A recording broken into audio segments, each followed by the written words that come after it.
कन्हैया लाल जी की हत्या हो या फिर वो उमेश कोले जी की हत्या हो, इसके जो जिम्मेदार हैं वो इस देश के वो नेता हैं बड़े बड़े, और वो पत्रकार हैं बड़े बड़े, जो रोज़ सुबह उठकर इस्लाम खतरे में, इस्लाम खतरे में, इस्लाम खतरे में, या मुसलमान खतरे में, ये ऐसा माहौल बना रहे हैं कि मुसलमान के लड़के आतंकवादी बने और देश में लोगों को मारना शुरू करें। जिहाद भारत में जब जब आया यहाँ से पराजित होकर ही गया, इस बार भी पराजित होकर ही जाएगा।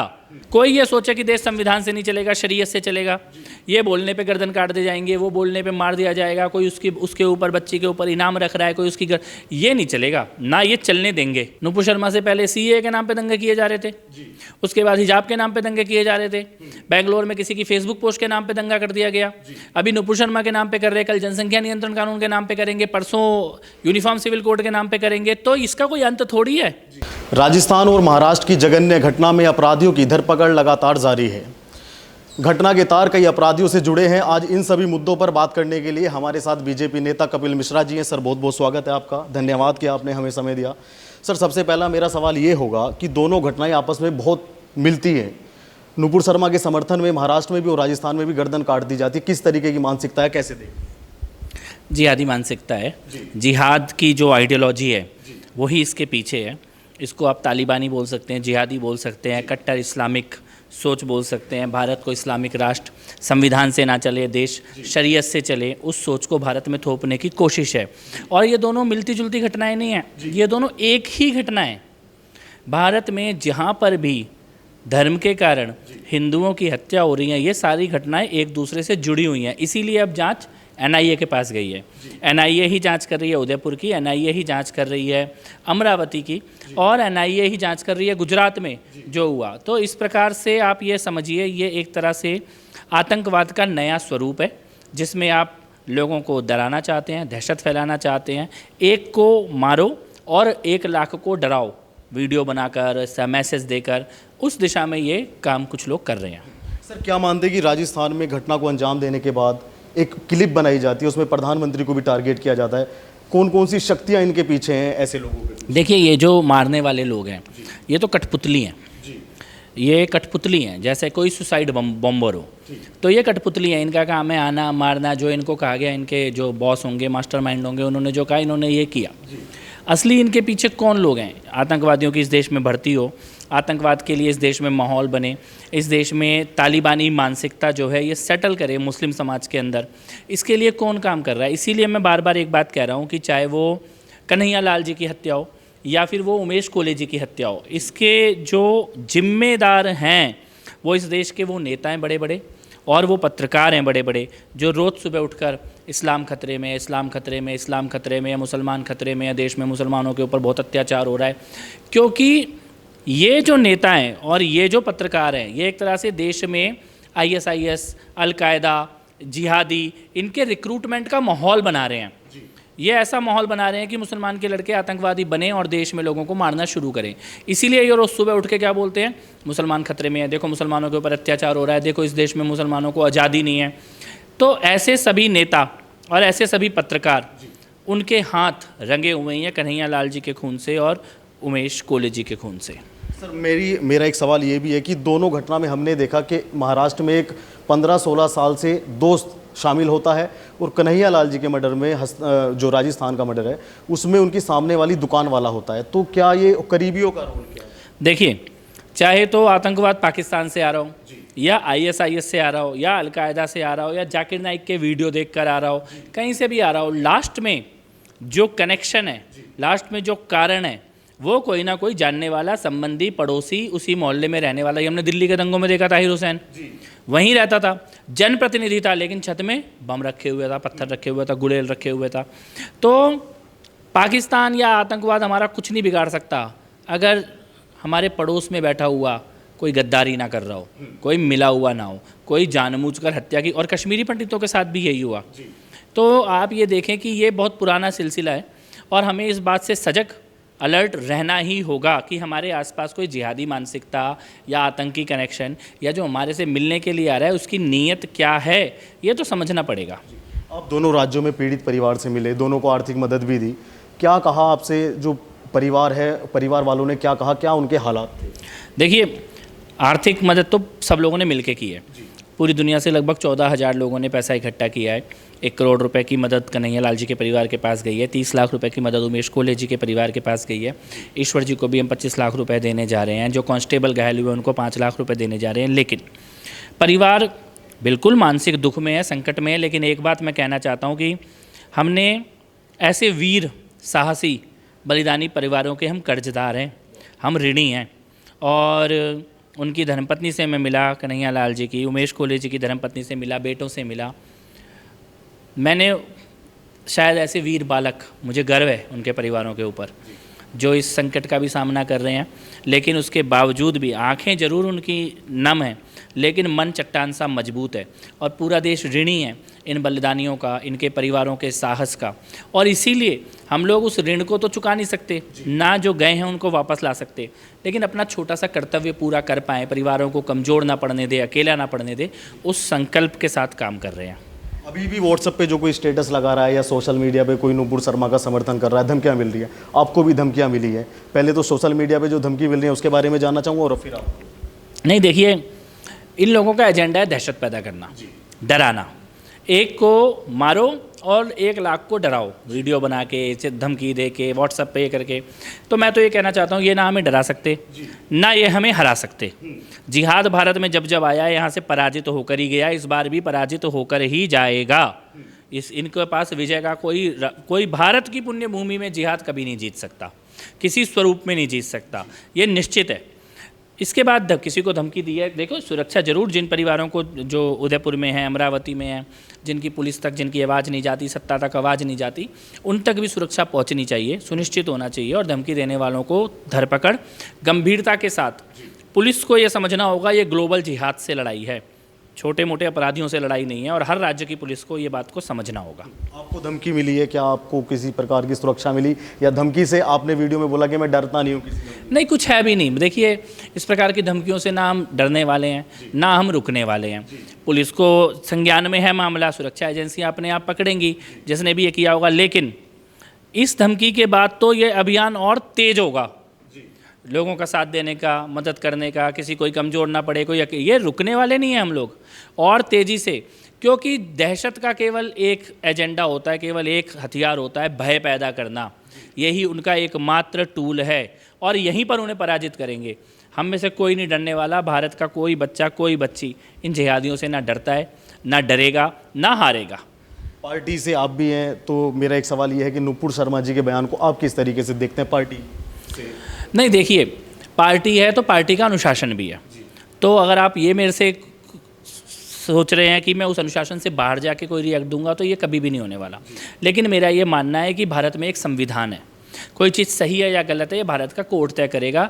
जांच प्रक्रिया पूरी होने के बाद, प्रोसिक्यूशन के बाद, चार्जशीट के बाद, उसके बाद जिसको तय करना है वो तय करेगा।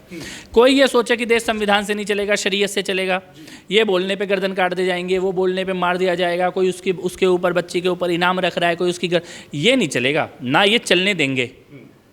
तो ये बात बिल्कुल स्पष्ट होनी चाहिए कि भारत संविधान से चलेगा, भारत शरीयत से नहीं चलेगा, भारत को शरीयत से नहीं चलने देंगे। 2 घटनाएं गला रेतने की हो गई, उसके बाद भी अजमेर की दरगाह से ऐलान होता है कि अगर कोई नुपुर शर्मा का समर्थन करेगा तो मुसलमान बर्दाश्त नहीं करेगा, ऐसा आंदोलन करेंगे कि हिंदुस्तान हिल जाएगा। नहीं, देखिए, तब तक ही तो आप कर रहे हो ना जब तक सामने वाले लोग अपने घरों में बैठे हैं, शांत बैठे हैं। और ये मानसिकता सब पैदा कर ले, पत्थर के जवाब में पत्थर चलने लग जाए, मारने के जवाब में मारने की बातें होने लग जाए, फिर क्या होगा इस देश का? फिर क्या होगा इस देश का? इसीलिए मैं ये कहता हूँ कि लोगों को ये समझना चाहिए कि सामने वाला व्यक्ति अपने घर में बैठा है, काम धंधा कर रहा है, मेहनत कर रहा है, अपना परिवार पाल रहा है, टैक्स दे रहा है। ऐसा नहीं है कि आप सर पे चढ़ते चले जाओ, आज पत्थर मार रहे हो, कल गला काटने की बात कर रहे हो, मारने भी लग रहे हो, हत्या भी कर रहे हो, इनाम रख रहे हो। ये समझिए कि सामने वाले के भी धैर्य की कोई सीमा होगी। आप संविधान के रास्ते से चलिए। और भारत में सड़क पर केवल एक ही व्यक्ति उतर सकता है, एक ही प्रकार का व्यक्ति उतर सकता है और दूसरा कोई नहीं उतर सकता। ये गलतफहमी भी किसी को नहीं होनी चाहिए कि आप सड़कों के माध्यम से लोकतंत्र को हाईजैक कर लोगे। तो मुझे लगता है कि इस देश को संविधान से चलना ही होगा। जो लोग शरीयत से चलाना चाहते हैं उनको ये बात जिस भी भाषा में समझ में आए कि ये देश संविधान से चलेगा, उस भाषा में समझ में आ जानी चाहिए, क्योंकि समाज समझाएगा तो वो कष्टदायक होगा उनके लिए। नुपुर शर्मा जी ने माफ़ी भी मांग ली, लेकिन फिर भी अभी भी बार बार ये मांग होना कि नुपुर शर्मा को टीवी पे आकर माफ़ी मांगनी चाहिए। अब क्यों माफ़ी पे ये बात कर? देखिए, नुपुर शर्मा कारण नहीं है, नुपुर शर्मा बहाना है। ये बात आपको समझनी होगी। जिसको पत्थर चलाने हैं, आग लगानी है, शहर जलाना है, दंगा करना है, शरीयत को स्थापित करने की कोशिश करनी है, वो रोज़ कोई ना कोई बहाना ढूंढ लेगा। नुपुर शर्मा से पहले सीए के नाम पे दंगे किए जा रहे थे, उसके बाद हिजाब के नाम पे दंगे किए जा रहे थे, बेंगलोर में किसी की फेसबुक पोस्ट के नाम पे दंगा कर दिया गया, अभी नुपुर शर्मा के नाम पे कर रहे, कल जनसंख्या नियंत्रण कानून के नाम पे करेंगे, परसों यूनिफॉर्म सिविल कोड के नाम पे करेंगे। तो इसका कोई अंत थोड़ी है, इसका कोई अंत थोड़ी है। ये तो बहाना है। रोज़ सुबह उठ के बहाना ढूंढ रहे देश जलाने का, दंगा करने का, अपना धर्म के कुछ कट्टर मानकों को स्थापित करने का। इसमें आज नुपुर शर्मा को बहाना बना लिया। नुपुर शर्मा कारण नहीं है, नुपुर शर्मा बहाना है। ये पूरे देश को समझना होगा। इसीलिए अब वो माफ़ी मांगे या ना मांगे, ये नहीं मानने वाले। कमलेश तिवारी तो जेल चले गए थे, संविधान के हिसाब से सजा भी मिल गई थी, फिर भी तो जेल से बाहर आने के बाद छोड़ दिया क्या उनको? तो इसका मतलब इनको संविधान से कोई लेना देना नहीं है, कानून से कोई लेना देना नहीं है, सजा से कोई लेना देना नहीं है।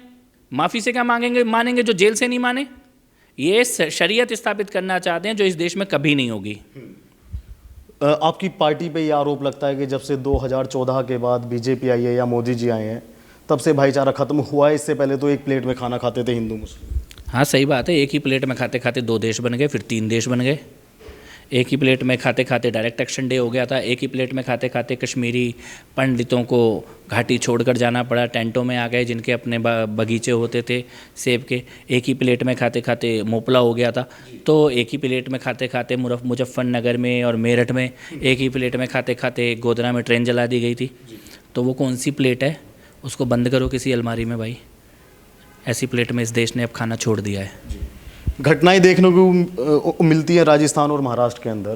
पहले कुछ होता था तो यूपी सबसे पहले जलता था। क्या मानते हैं कि योगी सरकार है, प्रशासन दुरुस्त है, इस वजह से कुछ ऐसी घटना? देखिए, उत्तर प्रदेश का कानून और व्यवस्था का योगी मॉडल पूरे देश के लिए आदर्श है। पूरे देश इसको अपनाना चाहता है और पूरे देश में हर समस्या का समाधान भी इसी में छुपा है, कानून और व्यवस्था का। जिस भी राज्य को अपना कानून और व्यवस्था को सुधारना है, अपराधियों पे नकेल लगानी है, माफिया को कुचलना है, जनता के अंदर विश्वास पैदा करना है, बेटियों के अंदर भरोसा पैदा करना है, उनको योगी जी का कानून और व्यवस्था का जो मॉडल है वो लागू करना चाहिए और यही देश का भविष्य है। सुप्रीम कोर्ट की टिप्पणी जो नुपुर शर्मा पे की गई थी, उसको ठीक करते हुए 117 प्रबुद्ध लोगों ने, पूर्व उसमें न्यायाधीश भी थे, कई सारे लोग थे, लेटर लिखा गया। तो उसे कैसे देखते हैं? क्या सुप्रीम कोर्ट की टिप्पणी नुपुर शर्मा अवांछित थी, गैर जरूरी थी, अनावश्यक थी, जिसकी ज़रूरत नहीं थी? लक्ष्मण रेखा को क्रॉस करके ज़बरदस्ती कुछ बोलने की कोशिश थी। अगर माननीय महोदय को ये लगता है कि नुपुर शर्मा की कोई लूज टंग है, उनकी बात को बोलने से कोई देश का माहौल ख़राब हो सकता है, तो माननीय महोदय को ये पता होना चाहिए कि जिस जगह पर आप बैठे हैं, आपकी बात का तो उससे भी ज़्यादा बड़ा असर हो सकता है देश के ऊपर। जो सबक दूसरे को सिखा रहे हैं, उसको सबक को और उसकी मर्यादा का स्वयं भी पालन कीजिए। और मुझे ये लगता है कि माननीय महोदय की ये तो समझ में आ गया उनको कि टिप्पणियाँ लिखने योग्य नहीं है, इसीलिए ऑर्डर में तो नहीं आई। तो इसका मतलब उनको ये तो समझ में आ गया कि ये लिखने योग्य नहीं है, लिखने का उनके पास अधिकार नहीं है। उनके पास उस वक्त तक मामला इस सीमा तक पहुंचा नहीं था कि इसको आदेश के रूप में दिया जा सके। उनके पास तो केवल ये मामला पहुंचा था कि ये सारे मामले एक साथ जुड़ने चाहिए कि नहीं। अभी नुपुर शर्मा अपराधी है कि नहीं अपराधी है ये तो नहीं तय हुआ, जांच तो नहीं हुई, सबूत तो नहीं आए, सुनवाई तो नहीं हुई, चार्जशीट तो नहीं हुई, आपने सजा सुनानी शुरू कर दी। अभी सुप्रीम कोर्ट के इतना बोलने के बाद नीचे वाले कोर्ट के ऊपर तो आपने मानसिक दबाव बना दिया, साइकोलॉजिकल दबाव बना दिया कि सुप्रीम कोर्ट के बोले हुए को ही ऑर्डर बनाना है। ऐसा आप वातावरण पैदा करने की कोशिश क्यों कर रहे हैं? मुझे लगता है गलती हुई है, माननीय महोदय से गलती हुई है। और मुझे लगता है कि उनको इसका एहसास तुरंत हो भी गया था, क्योंकि उन्होंने लिखित में नहीं दिया। लेकिन उनकी टिप्पणियों के प्रति देश की जो भावनाएं हैं वो निश्चित तौर पर उन तक पहुंच गई होंगी। मेरा एक अंतिम सवाल है सर, आपकी पार्टी से संबंधित है।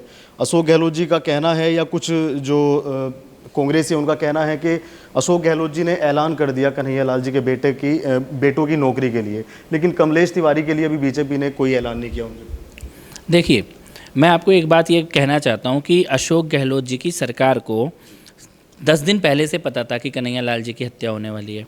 और उन्होंने पुलिस के पास केस गया। पहले तो उन्होंने कन्हैया लाल जी को गिरफ्तार कर लिया, उनको जेल के अंदर बंद रखा, थाने के अंदर बंद रखा रात भर। उसके बाद उन्होंने कन्हैया लाल जी को ही कह दिया दुकान बंद कर दो, 6 दिन दुकान बंद करवा दी। और उसके बाद जब दुकान खुली तो आपने कोई सुरक्षा नहीं दी। उसके बाद जब हत्या हो गई तो आप जोधपुर चले गए।